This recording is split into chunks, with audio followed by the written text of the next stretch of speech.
घर में घुस के मारेंगे, एन्काउंटर करा, आपल्या सगळ्यांचा बाप सागर बंगल्यावर बसलाय. म्हणजे राज्यातल्या गृहमंत्र्याला हाताशी धरून इतक्या कठोर धमक्या दिल्या जातात. मग खऱ्या अर्थानं कायदा व सुव्यवस्था अबाधित आहे का, याचं उत्तर सुद्धा सरकारनं दिलं पाहिजे. आणि झालेल्या प्रत्येक घटनेशी भाजपचे लोकच म्हणजे क्रिमिनल माइंड वागतात.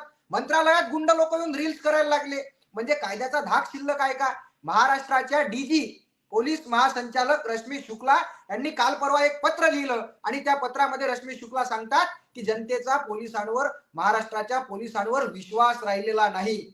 म्हणजे राज्याच्या पोलीस महासंचालकांनी अशा पद्धतीचं पत्र लिहिणं म्हणजे खऱ्या अर्थानं जनतेमध्ये पोलिसांना म्हणजे पोलिसांप्रती जनतेला विश्वास राहिलेला नाही, याचा अर्थ कायद्याचा धाक इथल्या जनतेला राहिला नाही असं ऑन लेटर मध्ये डीजी सांगतात. मग खरंच राज्यातल्या शिंदे, पवार आणि फडणवीस या तिघांच्या सरकारचं कायदा सुव्यवस्थेकडे लक्ष आहे का?